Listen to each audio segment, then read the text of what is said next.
You're listening to Fight the Fear podcast with Brett Morton and Jeff Hill. Hello.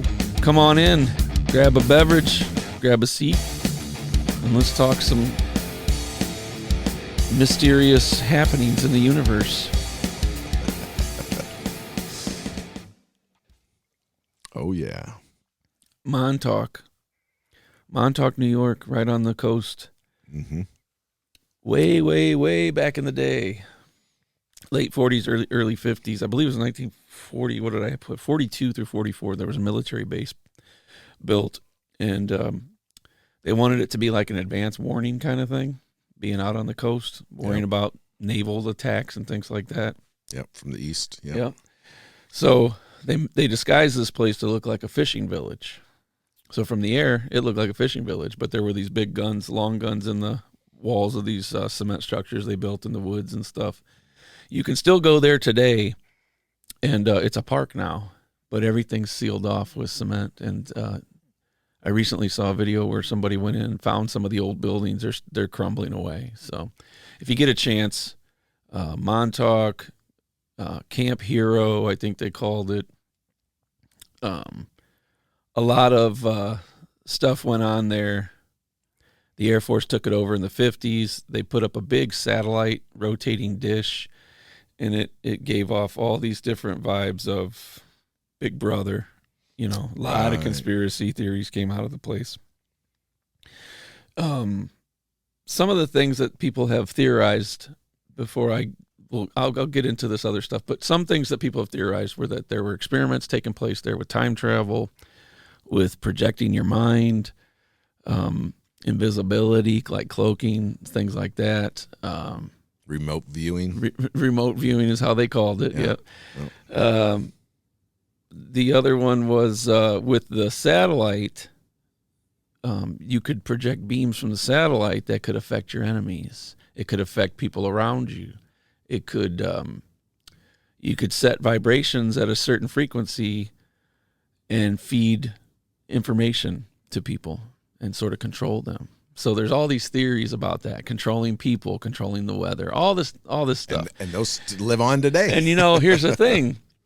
Scientifically speaking, when it comes to sound and frequencies, if you've ever seen where they take the board with the frequency board, I don't know what you want to call it, and they put the salt on it, and they hit certain frequencies, it'll give you specific shapes and things. Right. So there's this weird connection between sound, frequency, vibration, and nature. Sure. And they're trying to unravel that mystery and manipulate it. And so you're talking, you know, from the 40s and 50s to modern day in the 2000s. And I don't know how far they've gotten. I remember hearing that there was an embassy where they said the Russians were hitting them with a beam of something, sound or something, and it was affecting them, making them nauseous. Yep, making them sick. Yeah. Yeah. I believe that can happen. I mean, you know, like a long range microwave or something. You know? Sure. Everything vibrates. All your molecules vibrate at different frequencies, so it makes perfect sense. So the one piece out of this that I connect with, because we're talking about also the hit show Stranger Things. It's set in a fictional town in Indiana, Hawkins, Indiana, this fictional underground military base, and they've got these kids in there doing these experiments. And it sort of takes from the Montauk stuff, the Manhattan Project stuff, time travel, space travel, assassins, the remote viewing thing you mentioned. There was a book that came out in the 90s written by a guy named Preston Nichols, and he wrote it as fiction with a hard wink, because it was the only way he could get it out there for fear of his own safety, because he believed that these things happened to him. They were repressed memories that came back. And he said, wait a minute. I was at Montauk. I was at Camp Hero. I was experimented on to use my mental abilities and capabilities, and I was put in this chair with this device that could project me to find enemies, to eavesdrop, to listen, to physically be, or not physically, but sort of, what's the word, like ethereal, your essence, your being. And you could see, like you said, remote viewing is the best way to describe it. Somebody brought that up in one of the writings.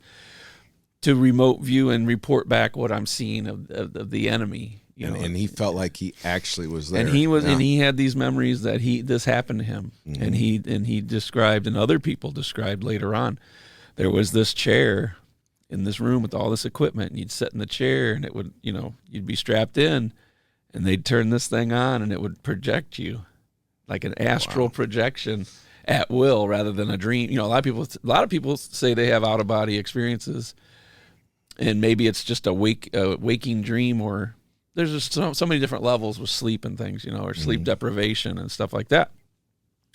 But he believed that this happened to him like that. And other people came forward later and said, yeah, that was me too. And that they somehow erased their memories or somehow did things with the vibrations and things to get their mind, like to get you so distracted from those thoughts that you would forget it or something like that. Yeah. I don't know how else to explain it. Yeah. He ended up writing, I want to say 4 or 5 books. There are interviews with him. He is a strange cat. The way I see it is like, you can take it with a grain of salt. You can believe everything he's saying, or you can be skeptical. But there's things that he was saying in this book way back then that people didn't even know could even be. He was talking about stealth technology. He was talking about an internet, basically, back in 1991. So It's like, how did he come up with this? He didn't just dream it up. Yeah, right. What frequency was he tuned into? Some prior knowledge. Yeah. So I'm reading this, and it's like, do you take it at face value? I'm just hearing what this guy's saying. He's saying all these things happen. They make a TV show about it years later, kind of based on it, loosely. And they put it into a form where you can see it better. And I remember one scene, there was the girl, her name was 11. She's number 11. She's experiment number 11, whatever, patient number 11. Right.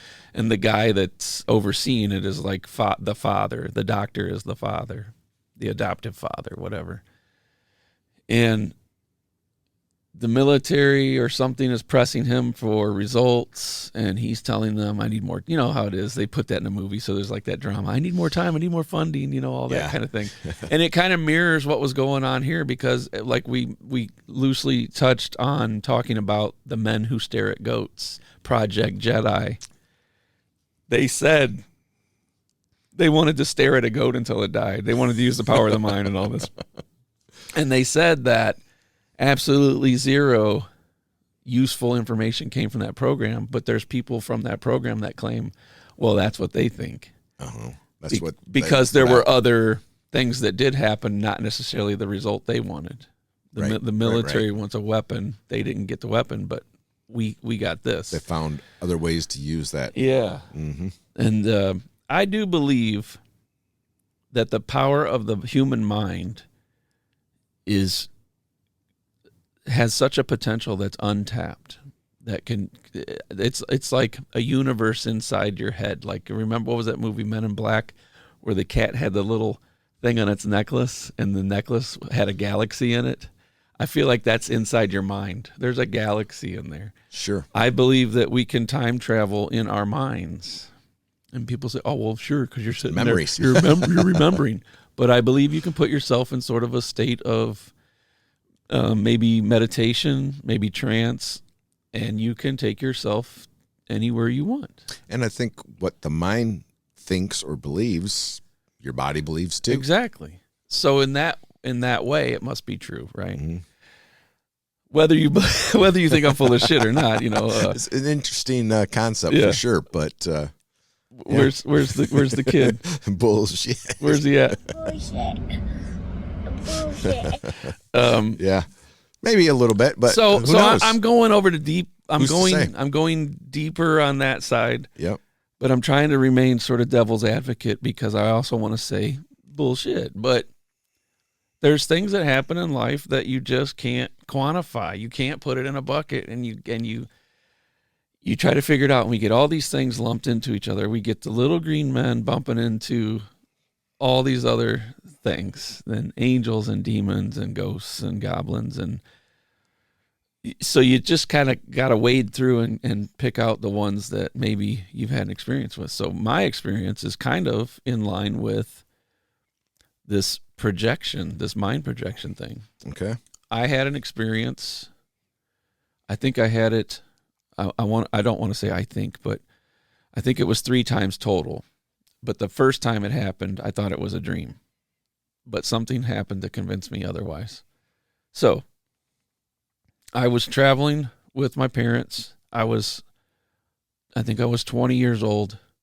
It was in the early winter months, and we were in a southern state that didn't have a lot of snow. There was a little bit of snow over the leaves. Okay. So you're hearing wildlife walks. You're hearing them crunch through the leaves. So you're outdoors walking around. We're at a family member's house for the holidays. Okay. I have my own room. I think we were there for a week or two. It was kind of a lengthy stay. I didn't have any other things keeping me at home, so I went with them. And so I'm having this dream. Now I'm going to give you the first version. Is I think it's a dream. Okay. So that's the first version. All right. Or chapter 1. I have a dream that there's sort of a man bear, a Chewbacca kind of thing, which is in my wheelhouse because I'm into sci-fi and stuff like that. So I'm thinking, okay, yeah, it's Chewbacca. I'm having a dream about Chewbacca. Mm-hmm. He's standing outside of the house. Somehow I know that it's this house that I'm at, and he's beckoning me, but he's not frantic, but he's kind of like, I can understand his body language is saying, I really need to talk to you, but I can't hear words. I can't hear sounds. Okay. Again, I think I'm having this dream. I hear his feet change weight. I hear the leaves crunching under his feet. I pay it no mind, right? I'm just thinking, I'm just having a dream. I'm thinking about Star Wars, and Chewbacca was here waving at me, and I saw a deer earlier outside, whatever. So the next day I get up, and something's like itching behind your ear kind of thing. Your hair's standing up on your neck, and I go outside, and I go to where he would have been standing in my dream, and there were a bunch of disturbed snow and footprints. They don't look unusual. They don't like a beast or anything, like a Bigfoot or anything, but there's obviously something was there traipsing around in the snow. Like shoe prints? Yeah, yeah. Like human just shoe prints just tracks, something? yeah. Okay. And I'm thinking, okay, that's coincidence. I'm not. I want to say a couple nights later, I'm having the dream again. Now there's 2 of them out there. I keep saying him. I don't know sex. So there's him. Let's just say the big Chewbacca with and I remember he had a white patch on his head. Does he have a big dong? So it's no dong. Okay. I think he had that in a bag though. So he's got a dong in a bag.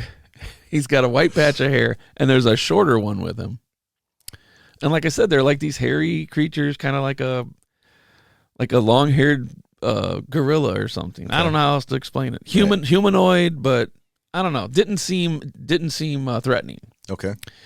So now I'm in this dream again, and this is after, of course, that I remember everything so vividly up until a certain point. This time, rather than waving them off, I engage them in the dream. I leave the house. I go out to them in the yard. I can't understand what they're saying to me. They're speaking some weird guttural grunt language thing, trying to communicate, and then we touch hands or something, and then I can understand them, but I can't speak the words. It's like talking to somebody in Spanish, and what they're asking you, but you don't know how to say it back. But you're like, oh yeah, okay, I got it. You want it. Sure. You're saying cerveza. Sure. I'm saying sí. That's about all I can give you, right? Same kind of thing. I can kind of understand. They want me to come with them, and I'm thinking, what the hell? So where we were staying, it was in Virginia, and it was family property. Where we were at, it was a relative. I knew the lay of the land a little bit, and there were kind of little valleys and stuff. Nothing giant. It was just a little creek bed, little hollers, little creek bed, some rocky little cliffs and stuff. Nothing crazy. You could have fun just running around for the day or hunting or something. Mm-hmm. So we go down to this one little area by a creek. There's like kind of like a little cave, and then there's an opening. We go into this opening, and they're like, we need you to basically, it's like Avatar, be inside one of us to help us battle this opposing force. And I'm like, I don't want nothing to do with this. I want nothing to do with this. So again, this is like 1991, 92. So this precedes Avatar, but it's the same kind of thing. They want me to be an avatar. They want me to be inside this being somehow. And I didn't quite understand that. And then they're talking about like a battle, and like you can die. And I'm thinking, so if I die in this, I die for real? And they're like, yeah. I'm like, no. And they're talking, and it's like the fate of. It wasn't the fate of humanity. It wasn't the fate of the universe. It was just like the fate of their world, the balance of their world, something to do with me and a connection to me, somehow, some way. So I'm like, what do I have to do? And they're like, you come into this place. We do this, I don't know what you want to call it, a communal type little ceremony, and then you will basically leave your body and drift into this other body and become this warrior. And I was just like, what the actual fuck? Let's do it. Oh, all right. So, all right. I was just like, okay, I don't know what you guys are going to gain from me. Like, why me? But let's do this. So I laid back on something, a bed, a rock, of the ground. I don't remember it being cold. Like I said, we're inside someplace. It's just the two creatures. They're not menacing. They're not scary. They're bigger than me, but they're human. I don't know how to explain it. Like I said, covered in hair, like Chewbacca, like a Bigfoot, like a big Ewok. I don't know. Anyway, so I remember distinctly there's a little bit of light in this space, in this room, whatever, and I could see the outline of the bigger one and the outline of the little one. And it was like being on an elevator that slowly went away from them. Slowly went away. Okay. And as that's happening, you ever blacked out real slow? Yeah. Like when you give blood or something, and the darkness starts to come, creeps in, and it was like that. But I could still see perfectly that circular window of them. But as I got such a distance, I still had view of that. But then it was like being able to see out of two cameras at the same time. Okay. But it was behind me. All right. So now as I'm leaving that camera view, I'm entering another. And then, you know what I mean? Then there's kind of an ellipse. They pass, whatever. Sure. Now I'm in this, like a fighting pit, like an arena. And it's basically like, now the other one's there, but he's like in this battle, like a something on his shoulder strapped around him with a shield. And he's like, basically, I don't know what he's saying, but I can kind of tell he's trying to tell me what to do, how to do it. Now I'm in this different body. Now I'm this huge, like. So you went into the big one's now body? I'm like a 12-foot tall giant fighting machine dude. And I'm like, don't know what to do. Because like, I'm not going to fight myself out of a wet paper bag as it is, let alone now you put me in this giant thing. And I'm like, what am I supposed to do? It was flesh. It wasn't a machine. And I'm inside of it, and it's me. It's like Freaky Friday where they switch. Uh-huh. I'm this creature now, but if I die, I die. Yikes. And they're telling me to fight, and I got to fight one for practice and all this. And then it became sort of a blur. There was like smoke and flashes and guttural noises and explosions and fighting, and all this stuff was going on. And then I'm back in that room, but I'm like hurt. Like, I think it was like, I want to say my knee or something. It wasn't anything major. Mm-hmm. It was just, I remember like, oh, it got hurt. I got hurt. Like I'm inside this thing like a puppet, but I'm hurting too. Like I'm physically feeling this. And now I'm going back up. And there they are again. And they're like, we did it. We pulled it off. And I'm like, well, what did I do? And they're like, you helped. And I'm like, that was it? And they're like, well, when you did the training thing, you were actually fighting the guy. And I'm like, oh my gosh, I thought that was like a took the pressure off a little bit. Right. I thought it was like practice or something, but I guess whatever went down. So I come out of it and like I'm thinking, now what, And they're like, we're gonna have to call on you again. And I was like, I don't think I'll ever want to do this again. So I consider that whole couple evening thing the first time. So I go back, I wake up the next day, I kind of feel something tight in my leg, kind of weird. And I'm like, I go back down out in the yard and I see feet print everywhere. They're just feet print, nothing unusual. Mm-hmm. I'm like, maybe I was sleepwalking and just jacking around with a freaking rabbit or something, or a bear walked by or something, Nobody said that they saw me leave. Nobody said anything. I didn't say anything. I just kept my mouth shut about it because I'm like, who in the hell wants to hear me say this crazy shit? I'm 20 years old. They're probably thinking, what are you smoking? Whatever. And honestly, at the time of my life, I wasn't even drinking. Mm-hmm. So not that I hadn't before, just at that time period of my life, I just wasn't doing anything like that. Yeah. And I don't know how much longer later on, but there was another time later on, and it was back here at home, and I had a dream of them coming to me again. And it was almost like a reunion type thing. How have you been? Whatever. I could understand them better. We need you again. I was like, nope, it's not happening. Let me give you inspiration or something rather than help you, do this. And I'll talk you through it. And they tried to get me to do it again. And I said, no. I can't remember how much time passed. I want to say like a decade. They came to me a third time, and I went with them again.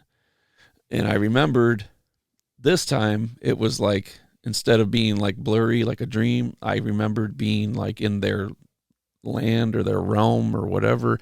It just seemed like everything else around us, but without the modern buildings and roads and things like that. It was just very, it was almost like they were Neanderthal. And so there was just, everything was just basic tools. There was, I don't know how to explain it. Like, because I was inside one of them, they looked normal to me. And I was just like, what's going on? They're like, we have to survive this to become you. And I didn't get it. I just didn't get it. And then whatever happened, there was no other big battles or anything like that, but I just told them I have to go back. I can't. I have to live where I'm at. Yeah. We can never do this again. So like, and I'm having a hard time. Like, I don't have a problem telling you this because I figure you'd think I'm nuts anyway, but it's like, I believed that it happened to me, just like this Preston Nichols believed those things happened to him. Sure. So like, I'll go to my grave believing that I traveled outside of my body into another body, into another realm of existence somewhere. And I'll always believe that happened. So like, I'm not going to run around convincing people that that's a real thing, but I feel like it just touched a nerve when I was reading about that specific part of Montauk. Sure. When the kid said, so what was the tipping point from when you go, it's a dream, till, was it the second set of footprints that you were I think it was, wait a second. Or I think it was first? When I had the first initial dream, and it was just the one standing out there like beckoning me. Mm-hmm. And I went out the next day and saw trampled snowy leaves. You could tell there was something had walked through there, but it was almost like they doubled back to make sure you couldn't clearly see their footprint. Gotcha. But there was obviously footprint. So that's when I thought, well, something was here then. That's, maybe I was actually hearing somebody sneaking around, and just my mind was just playing tricks on me, putting it into a form that I could kind of understand, because we would see bear or deer out Mm-hmm. there, but I'm into sci-fi, so like the Chewbacca Bigfoot would mesh, But then the next 2 nights later, whatever it was, it happens again, and it's like, oh. And then that convinced you. It just kind of. It's not a dream. In my state of dreaming or sleep or communicating, whatever, I felt okay about it. Like I felt safe. Like they don't seem menacing. I'm gonna go see what this is about. Mm-hmm. And it was just the strangest set of circumstances. The other thing that comes out of a lot of this is when they talk about skinwalkers. So, like, did I become a skinwalker in someone else's story because I was in another skin? Or right. So then I also think, I don't even try to analyze it too much, but like I said, they seem sort of Neanderthal, sort of apish.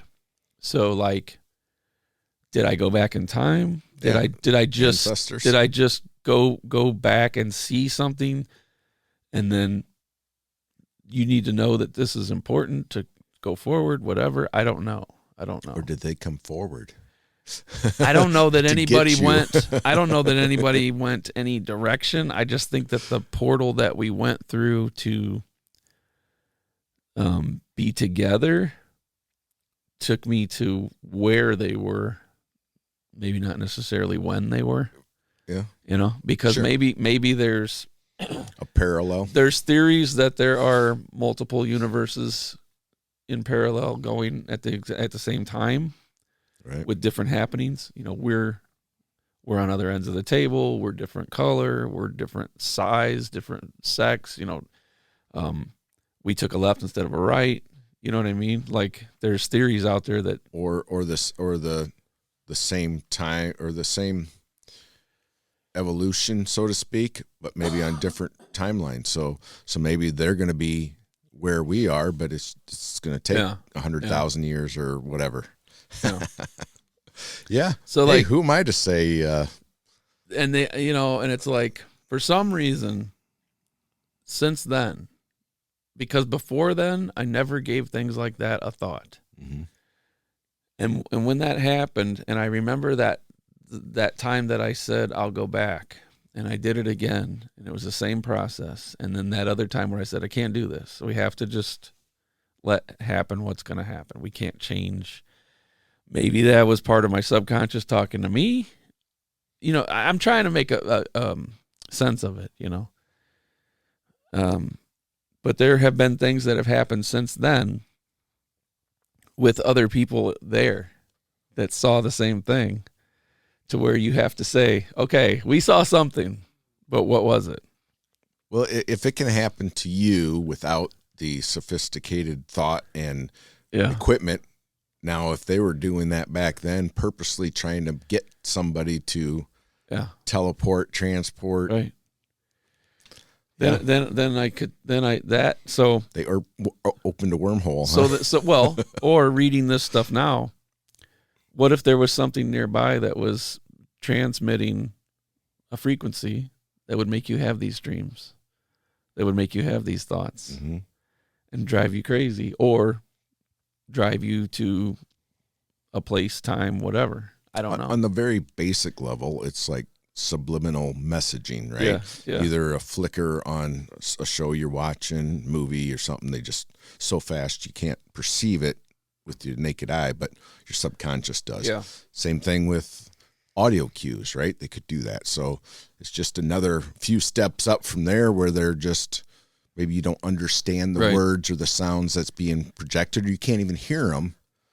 It would still affect you, I would think, in that same way. Maybe there's a little hint of truth in some of that. Sure. I have one thing that comes to mind that's sort of like that, except I didn't go into anybody's body, but it's along the lines of like the remote viewing. But when I was a kid, either nap time or I'd get in trouble, go to your room, go to bed, lay in bed.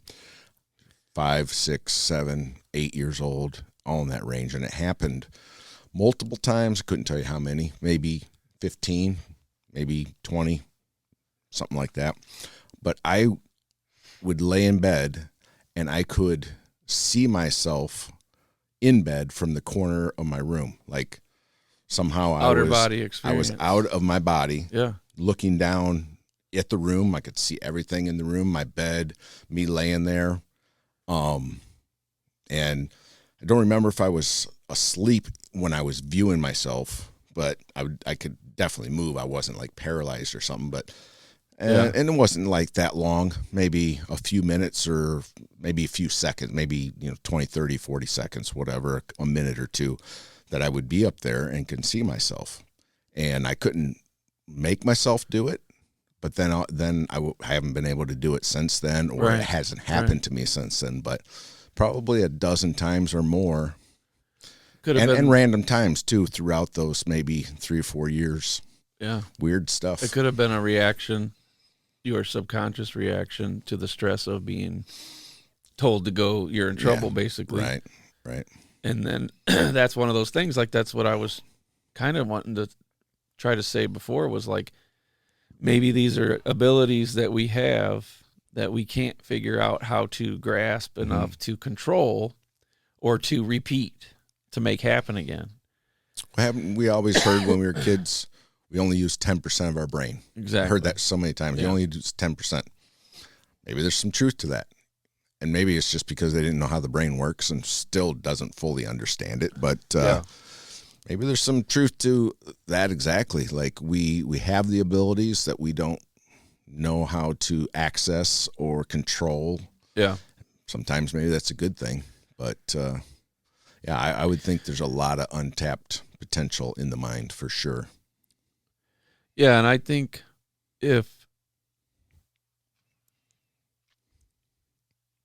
I bet you, I'll just say this, it's not even a bet, I guarantee that's what a lot of these things have been researching, was you're not the only person that's ever said that. Mm-hmm. I'm probably not the only person that's ever said what I said, just in the way that I said it. Sure. It's a similar thing. Mm-hmm. It's an out-of-body thing.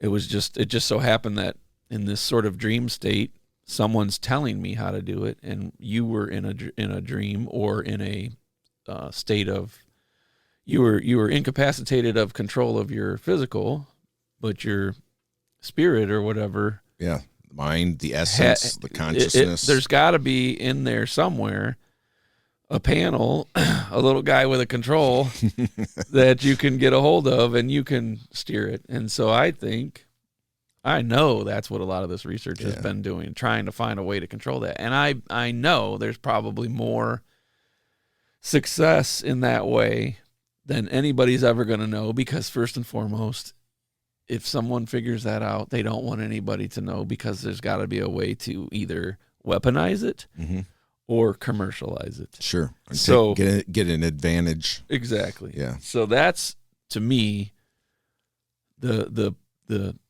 sad thing about some of this stuff, because some of it could maybe help prolong life, help with, I don't know. It just depends on how people believe too. Like, where do we go when we die? Or is there a way to leave the human body if it's too broken, transfer into something else, somewhere else, another body perhaps? I mean, there's all these things.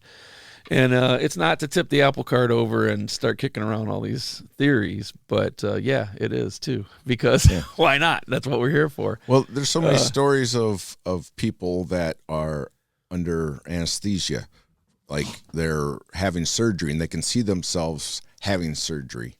And I'm sure, I mean, your ears don't shut off. So some of the things that are said in the ER when you're supposed to be unconscious, or when they're in a coma. Yeah, and they can say what was said, and maybe your mind makes a visual around what you hear, but they also claim that they can see themselves being operated on, people have come out of comas speaking perfect different languages, and they've never, like a head injury, a brain injury, never been taught that, but they heard it, and they just instantly recite it, and know what it means. I definitely think there's something with I guess we'll just say it's our soul, but like there's that thing inside of us, like when I was talking about our mind, it's like our inner thoughts and our inner personality. It's like this glowing amoeba in space, and there's got to be a way that it can move around the universe. There's got to be. It's energy, you know. Yeah. But it's like when they say when you talk to yourself, just be careful it doesn't answer back. Well, I'm like, you know, there's this version of us, this being of us that's like layered inside of us, like you said, you were watching yourself sleep for 15, 20 seconds at a shot, or people have been in surgery. I can tell you, when I was a kid, when my mother passed away, that I swear I saw her soul leave her body just for an instant. Mm-hmm. And I think sometimes maybe because you don't know where to look, you'll only catch a glimpse, or it's your subconscious wanting that. But I feel like as a young child, you're not going to have those types of theories. Sure. Yeah, maybe a genius or something, but I'm far from genius. But I swear that I saw that sort of ethereal.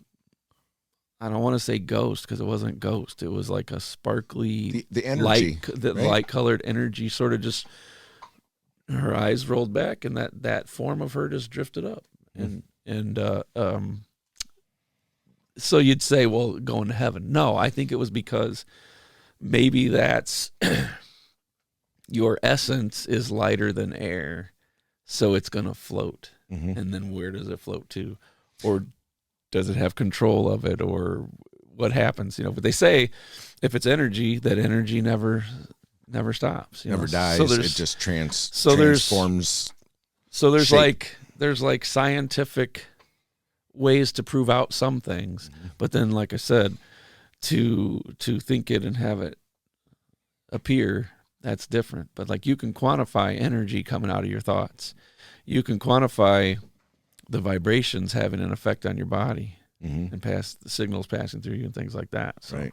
Well, have you ever heard the thought that when somebody dies inside of a room, a house or something like that, you're supposed to open the window so their soul can escape?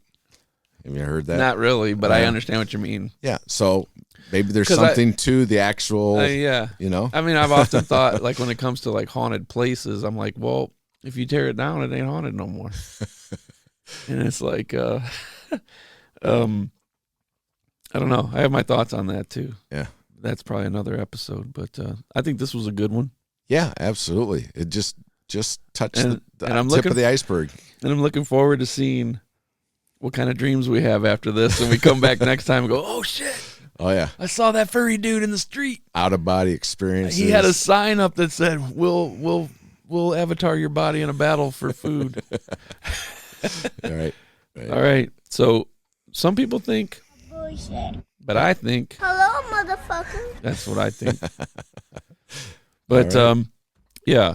So YouTube it, Patreon it, Spotify it, Apple Podcast it, like, YouTube, subscribe, do all of it. Do the things. Yep. Thanks. And we'll see you guys next time.